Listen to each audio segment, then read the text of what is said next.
Very fortunate. Great moves by Bowens.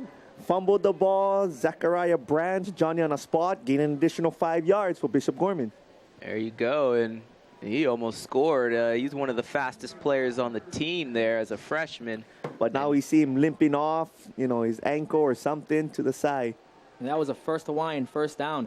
Bishop Gorman is on the 19-yard line of St. Louis. Bowens drops back, and he sees a guy open, and it's a touchdown.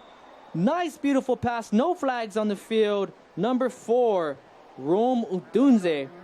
That is their go-to. And that was quite a play. The ball was in the air before his head was turned. Beautiful quarter route, beautiful placement of the ball, and it might be too little too late, but we see what's happened here on this extra point, and following an onside kick, you have to assume. Yeah, and Bishop Gorman still has 3 timeouts left. Let's just see if the defense now can answer the call from what the offense just currently did. All right, number 43 for Bishop Gorman with the kick. Oh, it's a fake. Odunze with the ball, tries to make a spin move and is ran down. St. Louis having none of that. Wow. Oh, but there is a late flag. Yeah, I think they got number 75, Hayden Engel. He is a 6'5", 272 offensive lineman for Bishop Gorman, a 3-star athlete, uncommitted yet.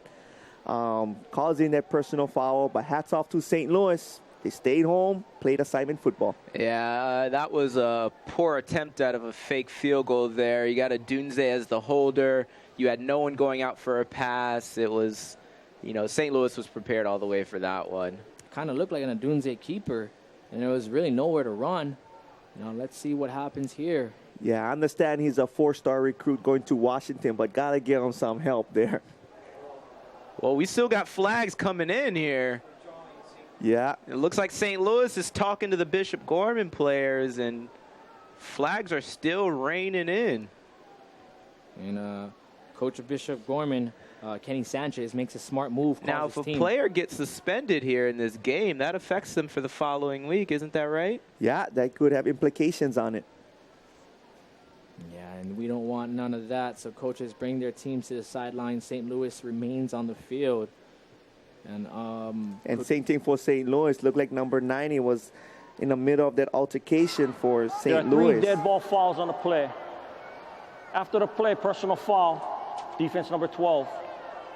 After the play, personal foul, number 11 of the offense. Those penalties offset. A third one. After the play, personal foul, offense. That penalty will be enforced on the kickoff. The last one was number 75 of the offense. There was a good amount of flags on that right there. Those are all personal foul penalties. Wow, and thank you, Robert Victor, for being very thorough on that.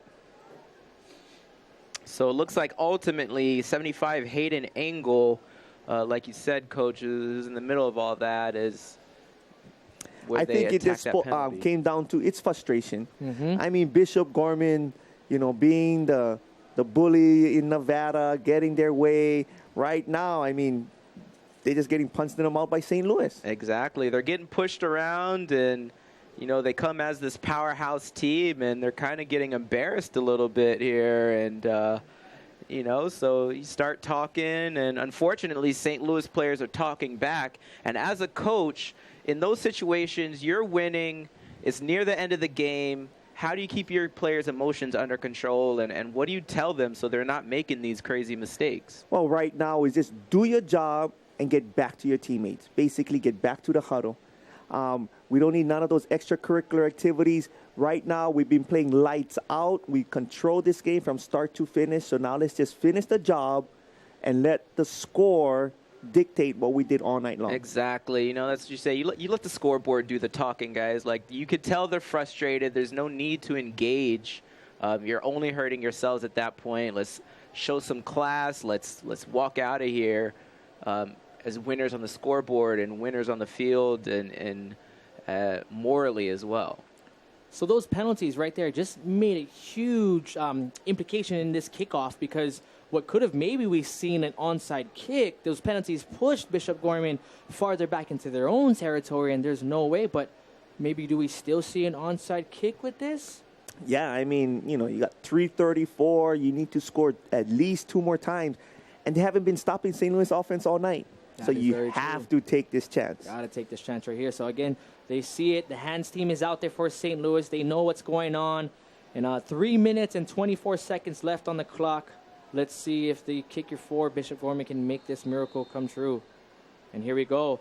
Gets a nice bounce. It's bumbling around, mumbling, and it is taken by St. Louis. And a smart move to just get his hands on the ball and maybe just go down. Still a lot of pushing and shoving going on right there. You know, if you are St. Louis, just be smart. Get back to your sideline. Get back to the huddle. Yeah, you got your Bishop Gorman players. Now you're just trying to instigate. You're trying to egg them on. You're trying to get under their skin any way you can. You're just frustrated. And Coach Cal Lee is going to have a few choice words for his players in this huddle, I can imagine. And that right there on the receiving end was Prince Solomon. He caught it off a deflection off his own teammate. So good hands on him, good eyes. Yeah, came right off of Isaac Silva, you know, right into Solomon's hand. Yeah, those onside kick bounces are not easy to handle. You know, that's a great heads-up play there. And, you know, let's finish the game here strong. All right, so we have them right here. They are. Deloro's back in on his own 35-yard line, and we've got a penalty on the field. Yeah, and it's probably number 60. False start. Offense number 60. 5-yard penalty. Coach. Yeah, First down. I mean, it's kind of obvious when the two flags were just thrown in the direction of number 60, you know. It's you. It's you. Yes. That's always embarrassing. You get highlighted on the big screen. Just, come on, guys. Give me a break. All right, so we still got a 4-receiver set, 3 to the near side, and giving it back to Mr. Cruz right up the middle, but Bishop Gorman is there, meeting him at the line. Maybe it looks like a loss. No, back to the line of scrimmage. Yep, and, you know, St. Louis is in no hurry to do anything here except get the play in, snap that ball with under 8 seconds, get to the line, take your time, run the ball. Excuse me, that last run was Kamaka Vivaole, but now we have number 33 in, that is the Jason Cruz. So Delora drops back. We look like we got an option, tosses it to Cruz, who picks up maybe 3 or 4 yards. And we still got some drawing going down right there. Yeah, Nishigaya, you know, he got to be smarter than that. He had a great game already. Last thing we'd want to see is anybody get penalized for that. And yep, Cal Lee probably take him out of the game, let him settle, cool heads prevail. Yeah, I mean, and Nagaya, like you said, is if it's not Delora who's going to be MVP, it's going to be Nagaya with 10 receptions, 104 yards, a touchdown. He's not going to be touching the ball anymore tonight. There's no need to have him in the game. Just keep him out and let's finish the game strong. Yep. That's almost like some Edelman or Before the Welker delay stats of game, right there in the timeout. NFL from Nagaya. St. Yeah, Louis. that's a perfect fantasy Their football second wide charge, receiver timeout. stats. That's what you want. PPR league. Those healthy little underneath throws. But he's been their go-to man all night. And, you know, penalties could have derailed either team, but they both kind of got it together. Bishop Gorman is still swinging with 2 minutes left. Right now we're in a timeout. Coach, what are we talking to our players? Right now, if you're St. Louis, Cowley, 2 hands on the ball. Mm-hmm. 2 hands on the ball, go down, stay in bounds, let Bishop Gorman call a timeout, and let's just get back to the huddle. We don't need any personal fouls, no jawing. And then Bishop Gorman, on the other hand, you're telling them, hold them up. We have to strip the ball. I mean, we have to cause turnovers, so that's what we basically want. If not, get them to the ground. Sanchez will probably be calling a timeout. And then now we have 2 minutes left.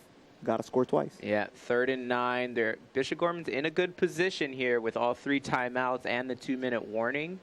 So if they get them after the snap, they don't have to burn a timeout. Clock stopped at the 2 minutes. Assuming St. Louis punts the ball, it's not impossible yet. So St. Louis cannot relax. No, not at all. Not at all. It's only a 12-point.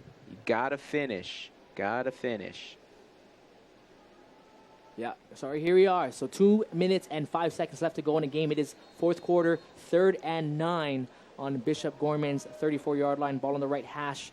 Delora surveying, looking, drops back. He's got 3 receivers to the left. He's deep. Lots of time. He has a man wide open in end zone, but is flushed from the pocket. And he does a smart thing, doesn't chance it, but he did have a wide open receiver. Wow, Roman Wilson, he flashed his 10 or his 4.35 40 there. But I think the plan was Delora drop back, buy as much time as you can, let the clock run. I mean, we was looking at, 2:05, so it's 1:53, and it took good time off the clock. All right, so here we are. So that brings it to a 4th down. And we got a timeout, it looks like, or maybe a TV timeout. But here we are, 1 minute and 53 seconds left to go on the clock. And it's do or die. It's right now. It's now or never. Bishop Gorman has to create some type of turnover. We've seen some crazy things happen in the history of football. Jerick, what do you think is going to be going on next? Well, St. Louis is just going to have to, if they decide to punt this, they're just going to have to get it off cleanly. I'm sure Bishop Gorman is going to come after them. And in turn, like you said, Bishop Gorman's passing attack hasn't been effective. When they're passing the ball, it's a near impossible situation. So their best hope right now is to force a block on this punt to get some momentum, to get a shorter field. Yeah. And I bet you right now, Mr. Jordan Botello can't wait to get back on that field because he knows and the what's St. coming. Louis offense trots back out there for 4th and 11. Oh, Delora's still back there. Yeah, look like, but we have a number 1, so look like he might direct snap to him. Who's number 1 for St. Louis? We got 2 number 1s here. Oh, he has a wide open. That's Roman, and he tries to make a move. Good way. Tries to stay in bounds. I think he noticed. First down. He knew where it at. What a gutsy call by Cal Lee. Wow. And that's just great one-on-one play there. You give it to your all-star, Roman Wilson, and you see if he could do it for you. I mean, surprisingly, Bishop Gorman gave him about 10 yards of space. It was an easy pitch and catch. It literally was a pitch and catch. He ran to the down markers, turned around, the ball was right there on the spot. A body that big, that fast, that strong. Basically say, my guy's better than your guy. That's all it was, and he showed it. And big 44 up the middle. I'd hate to be in the way of Miley Fa, 5'10", 190, junior running back. All right, so, 1 minute 35, they call a timeout. Timeout, Bishop Gorman. Yeah. The second charge timeout. Bishop Gorman's best opportunity was to stop that 4th down play, and now they have to start burning their timeouts, which means they won't have any further offense, which, the percentages of winning get lower and lower now in this situation. Yeah, and especially a 6-yard gain on 1st down. Now they're playing in front of the 6th. St. Louis is one more 1st down, and you could call it a good night. That is true. I wonder if they were on that last play, going back to what Roman Wilson did. I wonder if they caught the defense off guard in that sense, because it was 4th down. Maybe coach thought punt was coming onto the field. They ran back on, piked the ball. Yeah, you put out a new player there. It was Mason Taliulu, or it could have been Kalakoa. We don't know. There's 2 number 1s here. But I think it was the Mason. At 6 feet, 225. Yeah. That was a big, hefty that was running big boy back out there. But, you put him out there, you don't know. Does he kick it? Does he throw it? What is this guy doing here? And there he is out there again. Yeah, just about to say it. Mason's back out there. Delora looking across. He's got 2 receivers at both sides. And who did he give it to? Number 1, and Mason Taliulu. 225 just running, and it may be picking up another 1st down. Yeah, and look at Coach Sanchez there, maybe finally conceding, could be not calling his final timeout on 3rd down, or maybe on this 3rd down, if they do stop him, he calls his final timeout. Yeah, with St. Louis, that is, I believe, their 4th or 5th running back that they've used in this game, and the depth of this team is just incredible. You got fresh guys coming in and coming at you every time, and as a defense, it's not easy to handle. And right here, giving it back to Taliulu. And he looks like he could have got it. We'll Still see where up. to spot the ball. But like you said, fresh legs, that'll do, that'll do right in the fourth quarter. Yeah, it looks Robert Victor pointed for the first down, and I think that's the game. And that is a first Hawaiian first down. Less than a minute left to go in the game. St. Louis 31, Bishop Gorman 19. Just well executed game plan there for St. Louis. Outside of a couple miscues as he takes the knee here, just a fantastically played game there by the Crusaders. Victory formation, and right here the crowds begin to cheer. And looks like that'll be almost a ball game. See if they call another play. No, yeah, that should be the ball game. What a well-played game by St. Louis. Going back, if you are a Hawaii fan, you're very proud of the Crusaders, how they came out tonight, took down a powerhouse in Bishop Gorman, made a statement that Hawaii football is for real. Yep, and Bishop Gorman, they had sparks of coming back after the initial onslaught that St. Louis threw at them. You thought, they had a couple opportunities to come back, but St. Louis staying calm, staying collected, and showing, like you said, like, hey, we're serious here, and we want to be one of the best teams in the country. We need to recognize our program. Mm-hmm. And yep, the penalties, that's what really derailed Bishop Gorman in that second half. They both played disciplined ball, but there only had to be one winner. St. Louis came out on top, and a defining win. No fluke. They really played well ball.